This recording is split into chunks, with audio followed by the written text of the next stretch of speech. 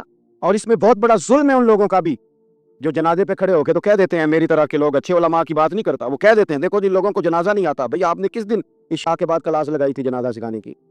یہ تو آپ نے کہہ دیا لوگوں کو قرآن کی ٹھیک نہیں آتا.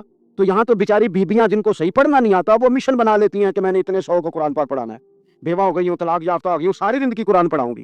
ہم کیوں یہ مشن نہیں بناتے, کیوں اس طرف سفر نہیں کرتے؟ ایک تو دینی معلومات میں, دینی علوم میں اپنے آپ کو لگائیں اور ذوق پیدا کریں کہ جو چیزیں مجھے نہیں آتی میں نے وہ سیکھنی ہے, جو معاملات مجھے نہیں آتے میں نے ان کی طرف سفر کرنا ہے. ایک تو اپنا یہ مزاج بنائیں. اور جب آپ دینی علوم سیکھتے ہیں تو پتہ ہے کون سا منظر قائم ہوتا ہے؟ منظر وہ بنتا ہے کہ حضرت ابو ہریرہ بھی دین سیکھا کرتے تھے, حضرت عبداللہ ابن عمر بھی اصحاب صفہ میں رہا کرتے تھے, حضرت انس بن مالک بھی رہا کرتے تھے. اور ایسا منظر بنتا ہے کہ حضرت سیدہ خدیجہ الکبریٰ رضی اللہ تعالیٰ عنہ فرماتی ہیں سیدہ فاطمہ حضور کی گود میں بیٹھی ہوتی تھی اور نبی پاک سے باتیں پوچھتی تھی اور حضور انہیں بتا رہے ہوتے تھے. سیدہ عائشہ حضور سے دین کی باتیں پوچھتی. چوتھا حصہ ہماری فقہ کے اصول حضرت فاطمہ کی, حضرت عائشہ صدیقہ کی مرویات پر مبنی ہیں. اگر ہماری بچیاں چھوڑ دیں ڈائجسٹ پڑھنا, چھوڑ دیں ادھر ادھر کی مووی دیکھنا اور وہ کتاب و سنت پر آ جائیں تو بہت سارے مسائل ایسے ہیں جو الجھنے سے پہلے ہی سلجھے ہوئے ہوں. دینی تعلیم کا مزاج اور ذوق. اور دوسری آیت کریمہ میں نے تلاوت کی, اللہ کریم نے قرآن مجید میں فرمایا یا ایھا الذین آمنوا قوا انفسکم واہلیکم نارا, اے ایمان والو خود بھی دوزخ کی آگ سے بچو اور اپنے گھر والوں کو بھی بچاؤ. او والد, وہ ماں جو بچوں کو بھوک سے بچانے کے لیے محنت کرتی ہے, ان کو مایوسی سے بہت سارے ماں باپ ایسے ہوتے ہیں جن کے پاس کپڑے لینے کے پیسے نہیں ہوتے عید پہ. کیوں عزیز بھائی؟ جس طرح ہم اپنے بچوں کو دیکھیں, بہت سارے ماں باپ کے پاس گنجائش نہیں ہوتی لیکن اس نیت سے کہ بچوں کے دل ٹوٹ جائیں گے, عید پہ کیسے گزارا کریں گے, مشکل سے بھی کپڑے خرید کے دیتے. اس طرح ہم اپنے بچوں کو بھوک سے, پیاس سے, مایوسی سے بچاتے ہیں. اس طرح ہمارے رب نے ہمارے ذمے لگایا کہ تم اپنے بچوں کو کوشش کرو دوزخ کی آگ سے بچانے کی.